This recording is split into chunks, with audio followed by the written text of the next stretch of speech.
Good morning, and welcome back to another episode of the Talk to Tanner Morning Show, where we talk about tips, tricks, ideas, and exercise to help make you the absolute best entrepreneur you can be, not only for yourself, but for the people you love and care about most.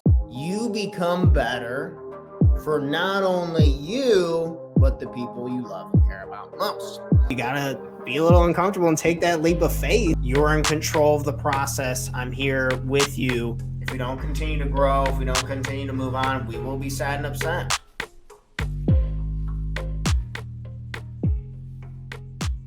Today, we're going to go over some reflection questions. It's Reflection Friday. It's been a bit of a short week, flown right on by. We're already through the week. And I always like to do a lot of my planning, a lot of my reflection, a lot like content ideas, creation, and stuff like that. I like to do that on Friday. On Friday, I like to reserve this time more so for reflection. So I thought it'd be helpful to go over some questions that I literally answered myself this morning that I've answered throughout in past.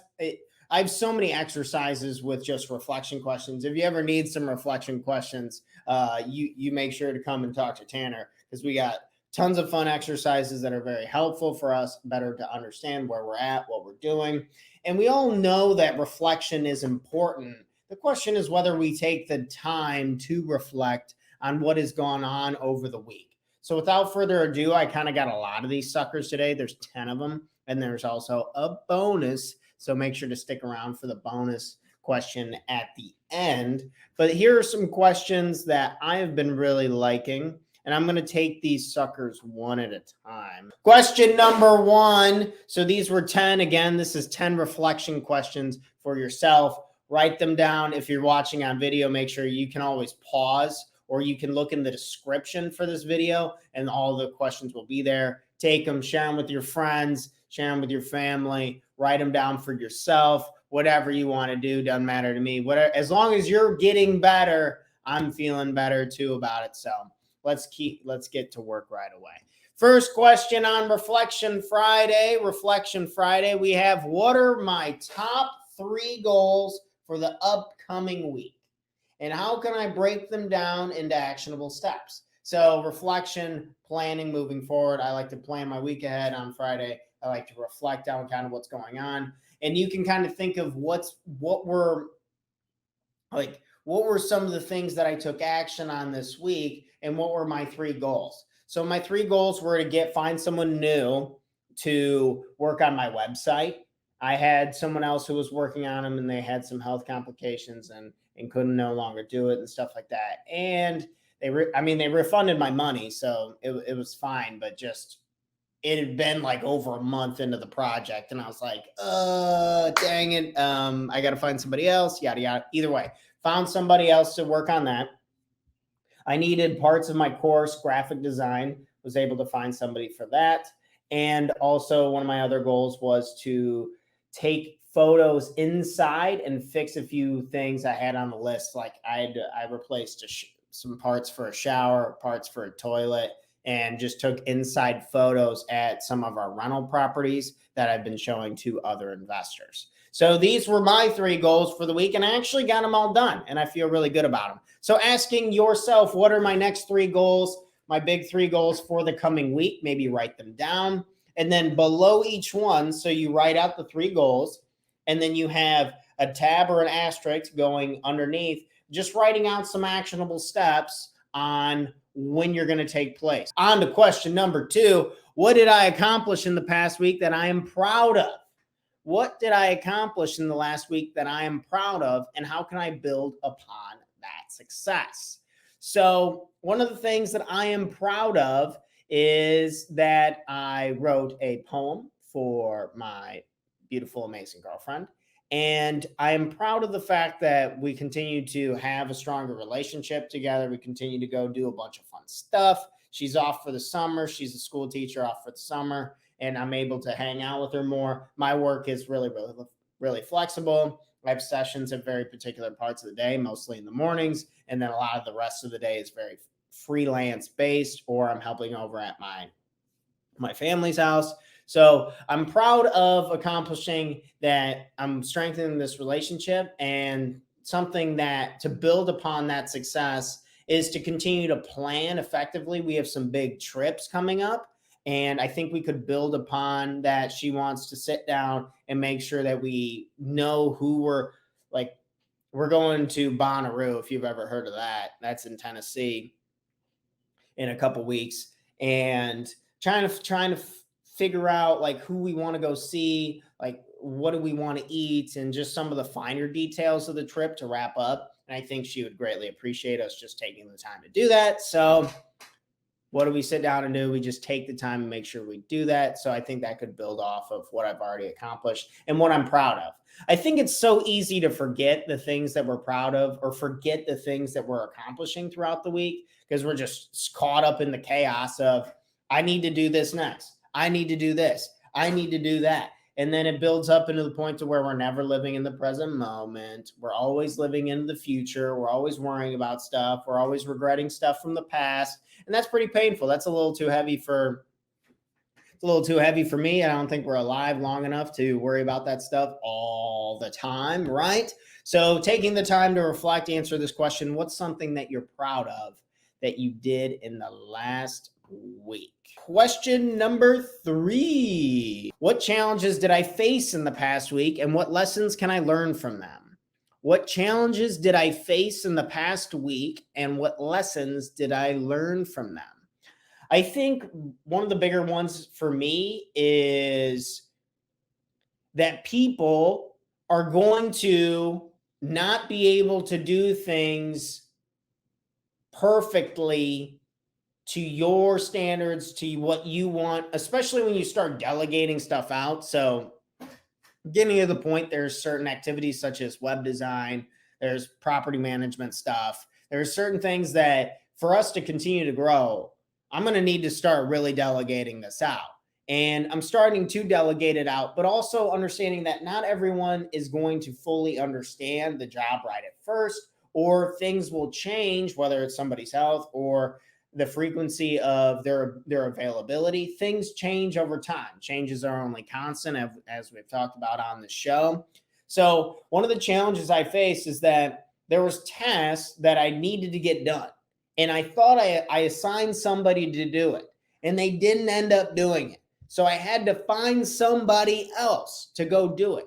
So to pretend that you're just going to find somebody, the right person to do the right job the very first time around, I mean, just ask yourself that question. Does that make any sense to you? I'm telling you, you're going to get into business, Tanner, and you're going to find one person for every single thing, and no one's ever going to do anything wrong, and it's going to all get done perfectly. Voila, business is easy, right? You'd be like, no, there's absolutely no way that that's possible. And then it turns out you're right.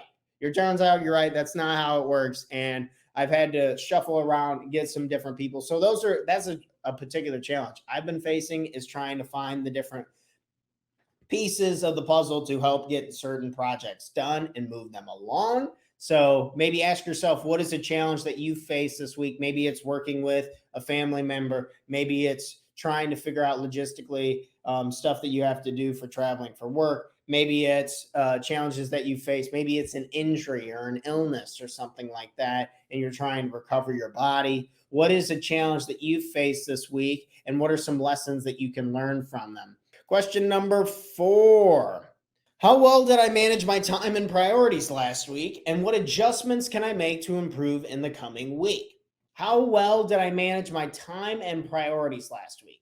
I have diminished how much I look at my cell phone dramatically over the last couple of weeks, and I'm pretty proud of that. I'm excited about it, and it has helped so much on making sure I'm getting the things that I want to get done first. And I leave my cell phone in the office. I try to leave my cell phone behind as much as possible. Sometimes I'm like, man, I need to write down ideas. I need to take photos. But there's a lot of times where I'm just like, man, I just need to get away from this thing and just not be around it for a little bit. So for me, I managed my time a lot better because I put my cell phone away and I wasn't just doom scrolling and wasting hours on just random bullshit on whatever I was watching on my phone, right? So if you relate to that, maybe that's a goal that you can set for yourself, is reducing how much cell phone usage you have in your life. I have how do I manage my time and priorities? Other than that, it's pretty good. That's kind of the main thing that I'm working right now. But you can always do something, an exercise that I like to do. Anyway, the exercise is you just kind of write out on here. You can see if you're having tough time with time management priorities, see over here, you have 6 a.m., 9 a.m., 12 p.m., 3 p.m., 6 p.m., all that, and then 9 p.m. Just kind of write out your day, and then writing, you're wasting your time when you can't answer what you even did in that time frame. My coach did this exercise with me. He's like, what'd you do from 3 p.m. to 6 p.m.? I was like, I don't know. That's not a good answer. We should maybe probably be it's okay to be resting and relaxing, but if you didn't even know that you were doing that because your day's flashing by you so quick, then that's probably an issue. So just checking in to make sure that we're managing our time and our priorities appropriately can be a very helpful tool. Reflection question: where did the time go? You ever hear that before? I don't know where it all went. And it's like, you want that person to be a manager for you? Probably not. That's not who I want managing my life. And not that we need to be meticulous and track every single minute of our lives. I'm not the time police here. But what I am saying is that if we let it all go and we don't organize or have a good idea of where we're doing or how we're going about it, then we're probably going to waste quite a bit of time. And we don't want to do that. On to question number 5. What specific skills or knowledge do I need to develop to enhance my business and personal growth? What specific skills or knowledge do I need to develop to enhance my business and personal growth? Is there a particular software that you need to add to your business? It's an email software I'm trying to work on to just try and stay more up to date, put more automations in there, and kind of figure out how all that works together. And just specific skills that maybe you can think of in your own thing. What's a skill that you want to develop? What's one that you want to grow? Or things that you need. Think about your situation, think about your goal, and then what is a skill or something that you can learn about that would get you closer to that goal. I'm trying to become a better public speaker. I'm trying to learn on how to hold myself accountable and look better as I communicate with others in public. So I'm reading a book on Barack Obama and kind of his journey with that. That makes sense to me. On to question number 6 for our Reflection Friday. What habits or behaviors should I eliminate or reduce to increase my productivity and well-being? Everyone has a couple bad habits. Usually, if this could relate with drinking, this could relate with smoking, this could relate with eating, this could relate with cell phone usage, this could relate with staying up too late, watching too much TV. There's a lot of things that we could consider and call quote unquote bad habits, but it's up to us to raise the awareness. And that is the whole point of reflection. We're just raising self-awareness on the things that we don't want to be doing anymore. And we reduce that and start doing a little bit more. We replace it with something that we care about, that we want to do logically, that is in alignment with our goals. And so reduction of bad habits, increase of good ones. Simple, right? But just raising our awareness and answering these questions on this Friday, like what have you done this week that you don't want to continue to do? Is there anything that comes up to mind? If there is, write it down. Number 7, reflection question. Good morning, everyone. On to question number 7. How can I create a better work-life balance to ensure I have time for both professional and personal fulfillment? This is a good question I like to check in with. Is my life balanced? Is it going the way that I want it to? Am I working all the time? Am I not working enough? I think there's seasons for everything. I don't want to retire and never work again in my life for forever, right? I enjoy my job. I want to grow a couple companies. I want to make them all spectacular, amazing, yada, yada. I want to grow myself as a person. I want to work. I genuinely do want to work. I like working. It's especially with what we're doing here. I enjoy it. But I also don't want to work until my bones disintegrate and I die. I have a lot of recreation, friends, and other things that I'd like to do. So asking yourself, am I balanced? And am I balanced to my satisfaction? And it could be like you work 70% of the time and you're doing fun and recreation 30% of the time, and that's balanced for you.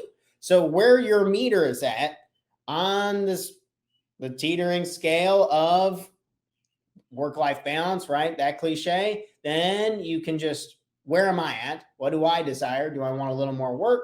Do I want a little more recreation? Do I want, what do you want? What have you been missing? And maybe we just need to change it up a little bit.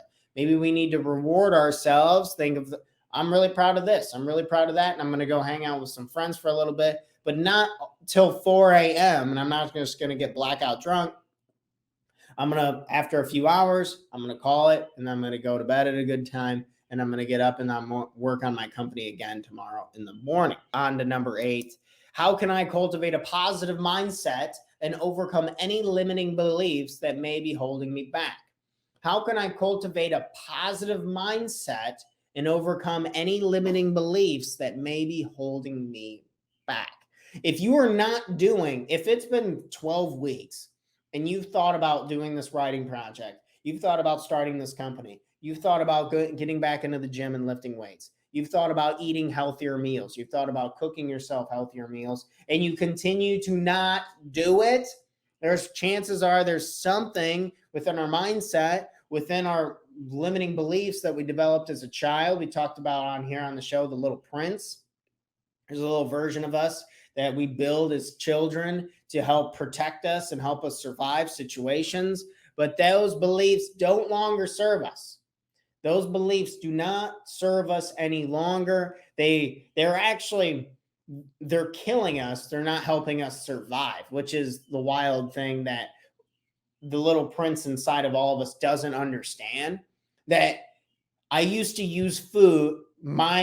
Say this is a hypothetical. I got bullied at school. This is not true. This is a hypothetical. I got bullied at school. It caused me to eat. So I ate comfort food. Now, and that numbed me enough to where I felt protected from the bullies and I didn't have to worry about, and I could go back on to my day because it was the mouth satisfaction was distracting to me. Now, every time something goes wrong at work or this and that, and I eat because I'm stressed, or I eat because I'm getting bullied, or I'm eating because I think in my head that people don't like me, even though everyone's too busy to actually give a shit. I believe that they're all thinking of me. They all hate me. They all think I'm the worst. And then now I'm eating, and that's killing me, and that's not helping me survive anymore. That's just an example of a limiting belief from childhood that's totally jacking up our reality today. So be very careful of these and asking ourselves, am I cultivating a positive mindset on a frequent basis? On to number 9. Am I effectively leveraging technology and staying up to date with relevant industry trends? Think tools and resources. So if there is anything that has been absolutely game changing for humans, is our ability to use tools, whether it's tools for in the most primal sense, like sticks to kill things, or to help serrate and to cut and to be able to cook meat, or all the way to today to build houses with drills. Those like the giant, the bobcats, the tractors, the everything that can plow the ground. Tools have made us who we are and how we're able to function today. Or you can even just think of your cell phone and how powerful that is. What tools and resources do you need to help improve your business, to help improve your life? Maybe another example would be you can have these apps that track the calories that you eat, the workouts that you do from a fitness and health perspective. There are apps that you can track for. I was talking earlier about MailChimp. It's an email service, and it helps you send out automated emails. It helps you send out frequent emails to your subscriber base, and it kind of just helps you connect with your customers on a more consistent basis while not sitting in front of the computer and clicking type and send for every single email. That stuff is way too much work. We don't have enough time in the day to stay connected with everyone. So we use tools and resources. On to question number 10. This one is another selfish one for myself, but I think everyone can relate to this and use this as a huge advantage. What steps can I take to improve my personal branding and establish myself as an authority in my field? What steps can I take to improve my personal branding? How can I improve Talk to Tanner? How can I improve people the understanding that I do courses? Tanner's a teacher. He's a personal development teacher. He's a coach. He has all these great materials. He's going to help me achieve my goals. He's going to help me unlock my full potential. What do I have to do to help improve the understanding on the consumer side to help buy? To do that, I need to improve my personal brand. We do this morning show. We do other content. I had these t-shirts made for Talk to Tanner. It's actually shout out to, it was a gift that I got from a family member. And then we're handing out, I gave a handful to some of my closest friends and they're wearing them and this and that. So just trying to think of ways of how I can improve my personal branding and then switch it over to you. Think of ways that, is there a business that you want to start? Is there a business that you already have? Say if you're a real estate agent, I work with quite a few real estate agents, and you just want to get more name recognition. Maybe you want to post more on social media like this, or maybe you just want to hand out flyers outside a grocery store. You got to go talk to the store manager to see if you have permission to do that. Whatever it is, there's so many ways to build your personal brand and to get yourself out there. You just got to ask and figure out what works best for you. Lastly, on for our bonus. We got a little bonus here. We're going over pretty late today. We've been talking for a while, but that's all right. Hopefully you guys are having a wonderful, great morning. And this one is the last one that, how can I incorporate more gratitude and mindfulness into my daily routine to enhance my overall well-being? The businesses are cool, working out, trying to figure out my life, all of that stuff, planning for the day, planning for the future, all that stuff's great and dandy. Nothing's more important than incorporating gratitude and mindfulness to right here, to right now. What are some things you're grateful for? Are you grateful for your health? Are you grateful for your ability to see? Imagine if you couldn't see. Imagine, are you grateful for the plans that you have to come forward? Are you grateful for the people who are in your life? Are you grateful for the food that you're going to be able to indulge and enjoy? 3 million kids are going to starve to death this year. Absolutely horrible. And just having gratitude and grace and acknowledgement for the amazing things that we do have in our lives is always a great way to reflect. Just reflecting on the things that I do have in my life and reflecting on, like, how can I be more in tune with the moment? How can I be more in tune with what is truly around me? Maybe you're going to go meet up with friends later tonight. And how can you be there with them more often and not thinking of a bunch of different things that don't really matter? So connecting with the people you love and care about, connecting with yourself is always a bonus in my book. So ask yourself how you can incorporate more ways. Maybe you're just writing out things you're grateful for. Maybe you're just talking to yourself a little bit about, like, what can I do to enhance my daily routine? Thanks for checking out our content. If you want to learn more about investing in yourselves and working with me and our company personally, we offer a 6-week Total Life Mastery Bootcamp where we go over the most important topics to make sure that our life has the foundation we need to catapult us forward to take the right and proper actions to become happier and more productive, guaranteed, or our money back.